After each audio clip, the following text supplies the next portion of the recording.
Hi, it's Ed Lyons at the Grimsthorpe Estate Shooting Ground, and I'm joined by Ed Solomons and Roly. So today we've been doing a little bit of Sportsvision and technique work with Roly. So Roly's been through a little bit of a journey over the last 18 months and probably a little bit longer really, with some quite unique eye issues. So Roly, tell us a little bit about what's been happening. Yeah, well, it started almost 20 years ago when I live at Boston in Lincolnshire, and I kept going to the opticians, and as the years went by I kept saying that my left eye was not right, it wasn't right, and they said no, it's fine, and they gave me new prescriptions and it still didn't work.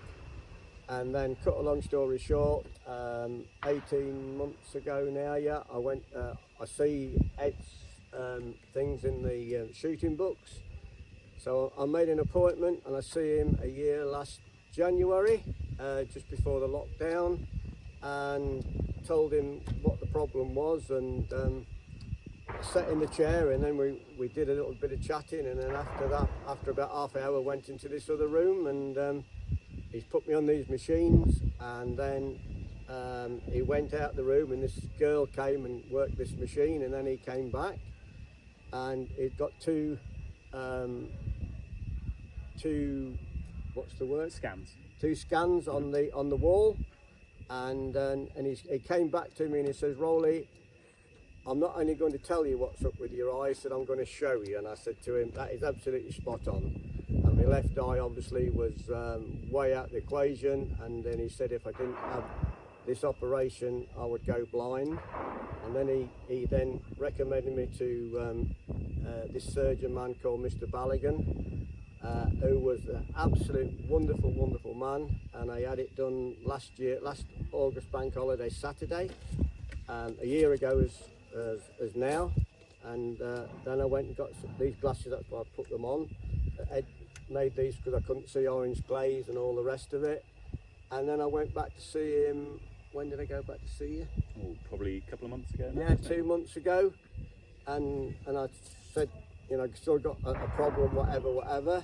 And hence, that's why we're here today at Grimsthorpe. And he says, you know, can you make it? And then obviously, then we've got the other Ed with us, and then he's there within an hour. He's obviously got me now shooting the near, it's just the near ones I couldn't deal with.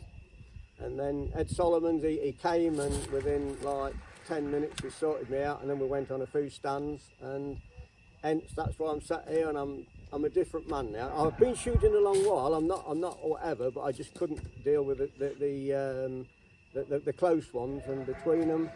Don't tell them I did it in 10 minutes. I want to drag it out over half a day normally. Oh, sorry. Yeah. Well, yeah, that is fine. Yeah. But yeah, on film, yeah. Yeah, so that's fine. But the really sort of interesting thing about Roly's case is, because the left eye is a left-handed shooter, because the left eye had actually been getting progressively weaker and weaker, the right eye was starting to do all of the lead work.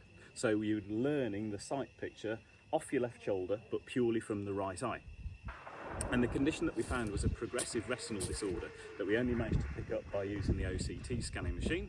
And then that was an issue that, had it been left uncorrected, as you said, the sight in that eye would have diminished completely. So it would have been left partially sighted in that eye. So surgical action was definitely required. So the surgeon that we use for the vast majority of this is Mr Kam Balaggan, who we will be doing some videos later on in the year, hopefully, to discuss lots of different eye issues and conditions, both surgical ways around them, different types of refractive surgery, and all other sorts of things which could be really interesting. So what happened with Roly is, when he had his new glasses, the left eye could suddenly see more than it used to be able to do. that's correct. And that meant that the picture that we were seeing when we were shooting was completely all over the place, because we'd adapted to the left eye not really seeing much at all. As we said, we wanted to try and find out today exactly what the capacity of the left eye was to see the targets, because in the consulting room we could see reasonably well, but it wasn't a particularly sharp picture, and we needed to make sure that the left eye could see these close-up targets. Otherwise we were going to have to start talking about going down the journey of actually swapping shoulders, which is not going to be an ideal situation. because Roly's very experienced, he was able to apply the appropriate sight pictures to distance target, but close-up ones, there was much less room for error, because obviously he's got less of a pattern, and if a target's really sort of on the end of the gun, but the gun's actually over here, we're going to be missing by absolute feet.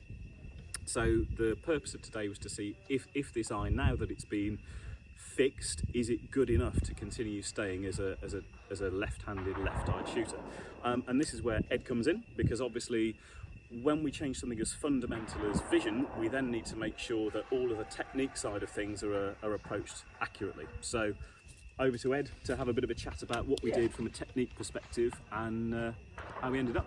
Okay, it was pretty interesting. So Roly was been shooting left-handed, both eyes open, struggling quite heavily with right to left targets. So as a fellow left-hander, that's where you're going to be looking away from the gun, and your left eye essentially doing no work just meant you had no connection into the gun at all. So you could see quite clearly from shooting right-handed targets, he wasn't actually sure where the gun was, which is why it looked like you essentially were guessing from the right, which we saw on the first answer. It doesn't look to me like you know where the gun is.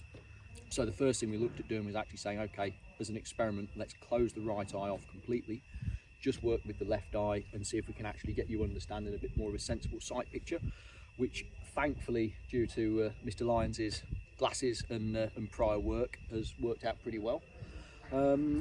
It's going to be a bit of a journey for him to relearn some of the sight pictures, because obviously as a left-hander, everything coming from the left he was actually all right with, because he was looking across the gun and essentially his right eye was putting the lead onto the birds for him. When it came from the other way, it was a straight-up disaster. So rather than trying to jump between the two, we've said, like, we're going to look at patching off the right eye. So essentially shooting, which is obviously suboptimal in an ideal world, shooting with one eye essentially. However, given the circumstances, it's going to be a far more repeatable, productive way of shooting for you. Absolutely. And as you've seen going out now, you can start filling stuff in and actually understanding a relationship between the gun and the target, whereas previously stuff was breaking more through, I think, collision than precision, shall we say. And yeah, it's been an interesting hour. Yeah, anyway, yeah, I would just like to say to both of them, thank you very much. I've been shooting a long while and I was getting really depressed about it. I was thinking about throwing the towel in, I will be honest with you, but sat here today, they have made me feel, right, come on Roly, I can go, because I'm not that sort of a person for giving in, but after, when you're missing targets at 10 yards out, you think, what on earth's going on? But thankful for these two, I can honestly say 100% my shooting is carrying on. So to you both, thank you very much. Been a pleasure. Indeed. Absolutely. Appreciate that. And if you decide to pack it in, I'll buy the Krieg off you. Got 500 quid cash. Funny you should say that.